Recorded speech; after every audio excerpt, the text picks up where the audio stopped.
If you lived this last week on repeat for a whole year, would you feel joy or would you feel regret? This is the question that I answer every Monday when planning out my week ahead. As a working mother, life can feel like a blur sometimes, where one week blends into the next on autopilot, just trying to get everything done. I am not available for wasting my life like this anymore. Here is what I do every Monday morning to make sure I live my richest life today. My name is Dr. Johanna Kennedy.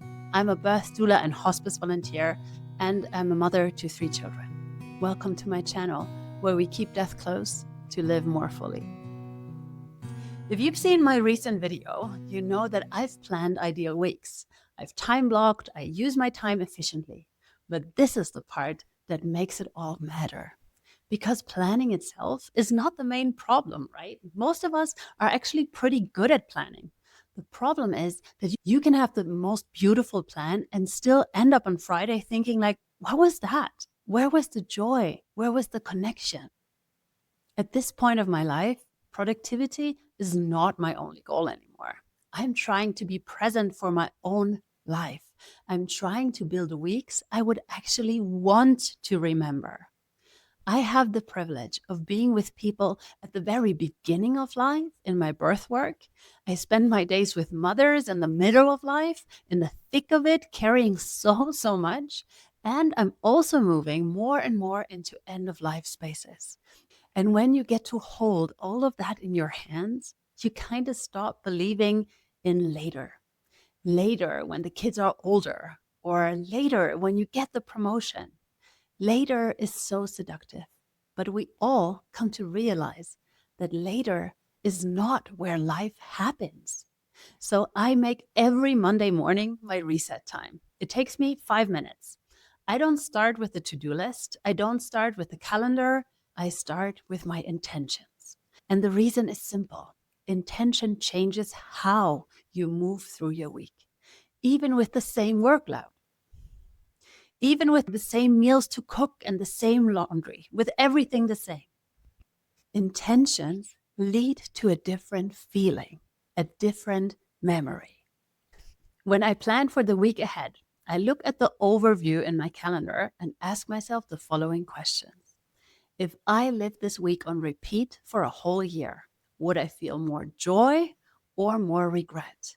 And what can I do to tip the scale toward joy? And the answers I'm looking for are not winning the lottery or vacationing in the Bahamas or whatever. What would tip the scale this week in the life I have in front of me? That's the question. And then I write down 5 intentions for 5 different forms of connection. You are so welcome to follow along with me and write yours down at the same time.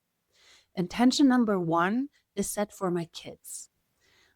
One moment I want my kids to remember from this week is when we had a dance party in the kitchen, or when we went to the library and they each got to pick one book I would read for them for bedtime, or when we baked cookies together. I will schedule this in. I will make sure that my calendar has time for those intentional moments of joy. Not because this would never happen spontaneously, but because it increases the chances of this joy spontaneously multiplying. You know what I mean? There is so much magic in every ordinary week, and sometimes we just need a little push to uncover it. Intention number 2 is set for my husband. One thing that would make my marriage feel richer this week is, and again, I'm not talking about a grand romantic gesture. I mean richer as in more connected, warmer, like we're really on the same team. Maybe it's something as simple as a hug in the kitchen that lasts 10 seconds longer than usual. That's really long. Or sharing 3 reels on the couch that really made us laugh this week. Or intentionally asking him about something that is really important to him, like his fitness goals, for example, and asking him at a time where I can actually sit and listen without being interrupted. Or what is even harder for me is sharing something with him that I'm scared of or that I'm worried about, and letting him hold me and make me feel a little safer. No matter what it is, I am setting the intention to show him I see you. We as a couple matter. Intention number 3 is set for my body.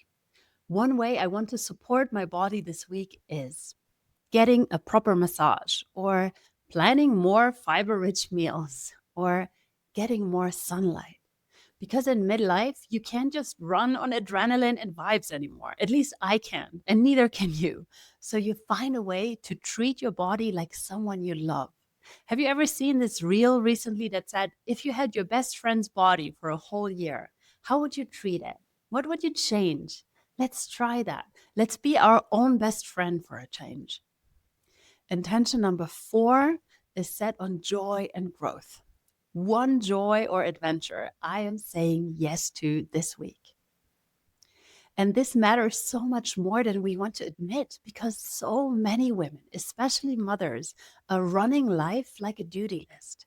And then we wonder why everything feels gray. So say yes to a sauna night with your girlfriends, or to reading for fun in the middle of the afternoon, or say yes to a dance class, or my personal favorite, sing karaoke while cooking. Anything that makes you release some endorphins, get high on life. And I want to say this clearly. Joy is not a reward for finishing everything. Joy is a part of living, even when things are imperfect. They always will be. Intention number 5 is set for future me. One thing future me will be grateful I did this week is. This is where money can live, or work, or allegedly grown-up things, but in a way that feels meaningful. Future me might be grateful I finally raised my prices, or I had one brave conversation, or I sent out one pitch, or I set up one automatic transfer. It could be something like I made a long overdue doctor's appointment, or I donated even a small amount to a cause that reminds me of the woman I want to be. This is the part where you stop living only for today and start taking care of future you too. And that's it. 5 sentences. What I love about this is it changes the week without adding pressure. Because now when the week gets messy, I'm not failing my plan. I'm coming back to my intentions. Like, okay, have I created that one moment with my kids yet? Have I done that one thing for my body? Have I added warmth to my relationship? Have I said yes to joy? And have I done one thing that future me will thank me for? These are the things that make an ordinary week special. And if you take care of your loved ones, including yourself, in that way, no week will ever feel wasted anymore. And this is literally why the No Regrets Women's Circle exists, because we do this better together. On Mondays, we set intentions. On Wednesdays, we check in with each other. What's hard this week? Where are you stuck? What do you need? On Fridays, we share what helped us this week, what we're reading, what supported us, what made life feel better. It's a space for women who want to live with no regrets. So if you want to join us, the link is in the description. I would love to have you in that space. If you take one thing from this episode, let it be this. Your richest life is built inside the ordinary days, not in the perfect circumstances, not when everything finally calms down. Everything finally comes down when we're dead, not before. Your richest life is inside the life you already have. So ask yourself the question on Monday, set 5 intentions. That way you will make sure the needle moves towards joy and away from regrets.